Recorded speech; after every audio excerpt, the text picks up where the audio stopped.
So this is a box that I've created using my Maker 4. All the tools that I use for my Maker and my Maker 3 can also be used with my Maker 4. To prove that, I've used every tool I could think of to create this box. And I've cut a variety of materials for this as well. So I have some faux leather, I have some chipboard using the knife blade, I have some veneer, I have felt, metallic iron-on, I have foiled craft board, which I have debossed with the debossing tool. I have an aluminum sheet on which I've used both the infusible ink transfer sheet and the engraving tool. I've also used the foiling tool, and I've used the pen tool and the perforation tool. I've also used both scoring tools, the double and the single. This box contains 7 compartments that can house a 5x7 card, and there's a little room for a little bit of dimension. And there's also a compartment at the back that can house stickers, and so these were done with Cricut print and cut on Cricut sticker paper. So I've put together a little video that demonstrates my Maker 4 using these different tools and cutting all these different materials. I'm prepping my chipboard. I'm using the strong grip mat. I'm placing my design 1 inch down and 1 inch over on my cut screen because I want to have enough room to tape my chipboard down. Even though this is a brand new mat and it's nice and sticky, I'm still going to put some tape around the perimeter just to make sure that it doesn't move around while I'm cutting it. So for cutting my chipboard, I'm going to remove my premium fine point blade and I'm inserting my knife blade. So that goes into clamp B. I've moved my shape down 1 inch both on the top and on the left hand side, and this is 2mm chipboard, so I'm selecting that. It reminds me to move my star wheels and to insert my knife blade. So I've just moved my star wheels over to the right and I'm going to insert my mat.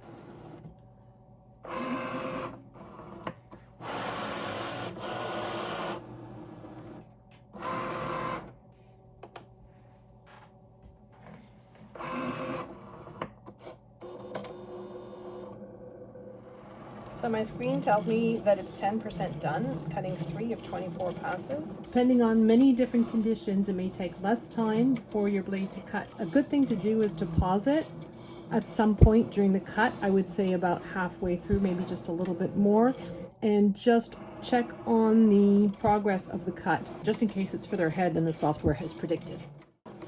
My screen says I'm at 88%, so 21 of 24 passes, but I'm going to pause my machine. So it's cut all the way through. So if I hadn't cut all the way through, I would press the go button. Since it has, I can press the load button. So my chipboard piece is cut beautifully. Next, I've put my wood veneer on my strong grip mat. And for my wood veneer, I'm also taping down the edges so that my wood veneer stays put. And then I'm using my brayer just to secure my veneer down onto the mat. So I move my shapes around a lot on the mat just to see if I can conserve material as much as possible. And I have to allow for a little bit of that tape. I don't want it cutting through the tape necessarily because it can ruin the cut. So I'm placing my images about 3/4 of an inch down and 3/4 of an inch from the left side. And then I'm going to browse all materials and type in veneer. And this is natural wood veneer walnut. I'm going to add a little bit of more pressure for this one. The blade that I'm using for this one is the deep point blade, so this one has a black housing. The deep point blade has a much sharper angle to it, and Cricut recommends using it to cut the wood veneer.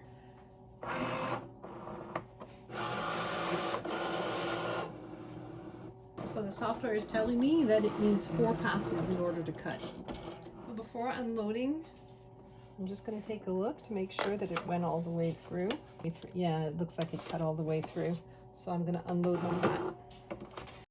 And Cricut recommends using these tweezers to remove your wood veneer from the mat. So next I have the panels that I'm going to deboss. So this is my quick swap housing, and this is the debossing tip, and it has a little number 21 etched into the side of it. I just press the little plunger at the end, insert my tip. As simple as that. It really is quick. I'm using Cricut foil craft board and I'm going to deboss it, and I'm using the light grip mat with this material. I've selected foil craft board and my machine is prompting me to load my debossing tool into clamp B, and then I'm going to load my mat. So now my machine is going to start debossing my design. And once it's finished the debossing, it will prompt me to load in my blade. So now that the debossing part is done, I'm just switching out to my regular blade, and then I'm pressing go again in order to finish the cut. And so often you hear people recommending to flip your mat over in order to remove your cardstock from the mat. And with this, it's extremely important because all that debossing really pushes your material into the mat. It's so much easier to remove it. Now the material on my mat is 80-pound cardstock, and I'm using the scoring wheel to score my pieces for this. It has the number 01 etched on it, and I'm just inserting it into clamp B. The machine always scores first and cuts second. Alright, so next I'm going to cut some pieces out of faux leather. So this is Cricut faux leather. The instructions on Cricut's site say to use a strong grip mat, and they also say to cut it face down on the mat like so. I'm cutting my material on a strong grip mat using the fine point blade. So I'm just going to make sure that it cut. Oh, it cut beautifully. So next I'm going to cut some felt. I decided I'm going to use my rotary blade for it.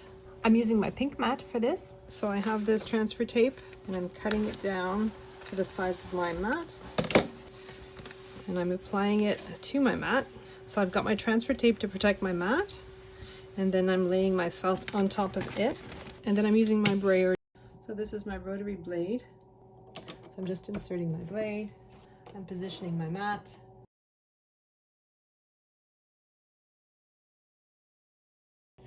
So let's see. Oh, it cut beautifully.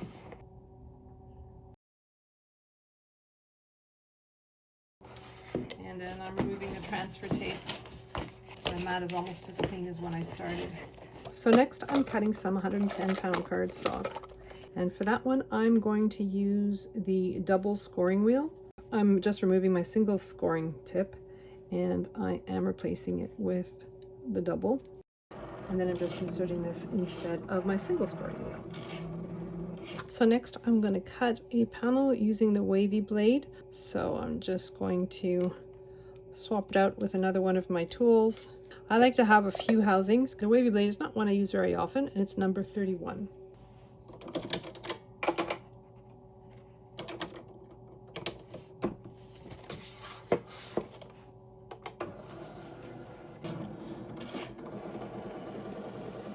So the Wavy blade creates this edging all around the perimeter of your shape. Next I'm cutting some Cricut infusible ink. I've got the liner side down on my mat, so my right side is facing up. When you're cutting infusible ink, you're just using your regular Cricut blade. Now the shape that I'm cutting, I don't have to worry about mirroring my image, but normally if it's any other kind of design that has some kind of direction to it, you would have to mirror it. I'm removing my infusible ink sheet from my mat. I'm just cutting away the part that I don't need. So you want to handle your transfer sheet the least amount possible. But what I'm doing is I'm just sort of cracking it. This is so much more important when you have a very difficult design. I have a very simple design. I'm just weeding away the material that I don't need. So I'm using my Easy Press 2 and I have my Cricut mat and I have a piece of cardstock. I don't want any of this color to transfer onto my mat, so I'm using a piece of cardstock first. And I'm taking a look at the heat guide. So this is the Cricut heat guide, and I've selected the Cricut Easy Press 2. I've selected infusible ink transfer sheet, aluminum sheet, and when I press apply, it gives me all the information I need. So 385 for 40 seconds. And then I have all the instructions on how to apply it. And then I'm going to set up my aluminum sheet. One side has the clear liner, and I'm just removing the liner, and the other side has the gold liner, and they're warning us not to use this side. The infusible ink goes on the other side. I'm putting a little bit of heat resistant tape on the back so that I don't mistakenly put my infusible ink on the wrong side. And then I'm going to flip my piece, so this is the right side. So I'm using my little cloth that came with the infusible ink just to make sure that there's nothing on the surface. I've used heat tape to tape my design down. My heat press is ready, so I'm just laying it on top.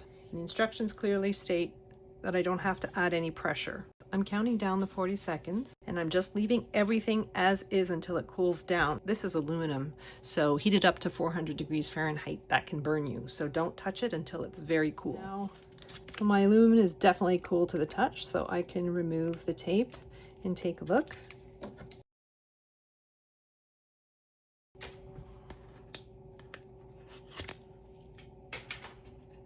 So that's infusible ink on my aluminum sheet. Just for simplicity's sake, I've taken away all the other elements on my canvas. We're just going to focus on the two shapes that I'm going to use for engraving. I'm clicking on Make. The first canvas is what I want to engrave, and the second canvas is the shape of my blank. I'm just going to position it at 1 inch down and 1 inch over from the left. Then I'm going to go back up to the mat with the engraving on it. I'm going to move it to the mat that has the square for my blank, and I'm going to center it as best I can so that there's an even border all the way around. And then I'm going to take that initial shape that I had and I'm going to hide it, because all I want is for my blank to be positioned at exactly 1 inch down and 1 inch over, and I want my engraving tool to engrave the design. So now that's positioned exactly where I want to, I'm going to press continue and I'm going to engrave. So I'm back to my strong grip mat. So I'm just going to put it at the 1 inch mark, and I am going to tape it down on all 4 edges. And for most things, when you're laying them down on the mat, you can use your brayer just to make sure that you get the entire surface of the material adhered.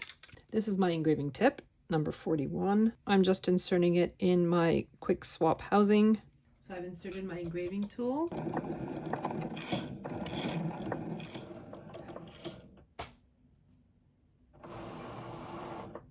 Now I'm just removing the tape. I can use some of the tape, press it down a little bit to remove some of the debris. So that's my engraved aluminum sheet. So for the next mat, I'm going to use the draw feature. So I'm going to make use of this 0.4 black pen. So this is the pen that actually comes with your Maker 4. And I am swapping in the perforation blade. So this is number 11. So I'm inserting my pen in clamp A, and I'm inserting my perforation tool in clamp B. I have pattern cardstock on the mat. So it starts by doing the draw feature. My pen is writing the words. Next, it's doing the perforations. And now I'm swapping it out. And now I'm inserting my regular blade. So these are the thank you note cards. I've got the thank you written at the bottom of each one, and I have the perforation at the top, so I can glue them together at the top and just tear them away as I need them. So next I have cut some pieces of metallic iron-on. I'm applying my iron-on to my felt pieces.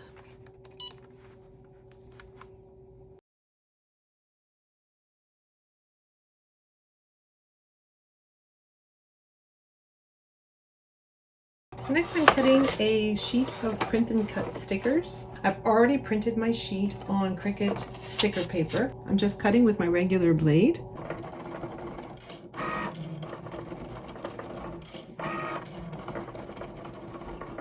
So I've cut out my stickers and I'm just going to peel this off the mat. So these stickers are done doing the die cut option. There's an offset layer around my sticker and it makes it very easy to peel so that all my stickers are individual coming off the mat. The other option would be to have them cut this way so that they're all on the same page and you just peel off the stickers as you need them. Since I wanted them individual, I use the die cut option on my Create Sticker tool. I'm bending my mat so that my stickers pull away from the surface. That way it's easy to peel them off. Next, I'm going to do a little bit of foiling. I'm using my green mat because I'm using 110-pound cardstock. I am putting my piece of cardstock an inch away from the top and an inch away from the left-hand side. So on my canvas, I'm going to be moving my image down a little bit so that it's not directly on the edge. I'm using my Cricut trimmer to cut down my foil, and I'm starting my blade in the middle of the foil sheet. You don't want to start it at the edge because it'll cause the edge to wrinkle. So I'm making sure that the design that I want to foil is within the area where I have my foil placed. And then I like to use this, it's actually an inking block, and I put it right up against the edge. I'm using the tape that comes with my foil, and I'm just taping my foil down as taut as I can. So I don't want any wrinkles in it. Oh, there's a wrinkle.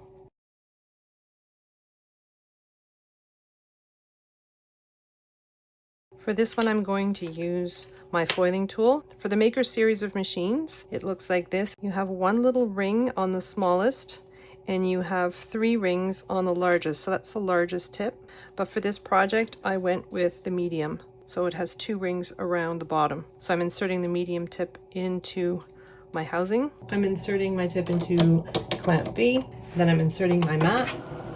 It's going to do the foiling part first. I have a warning on my screen not to unload the mat, but I need to peel away my foil.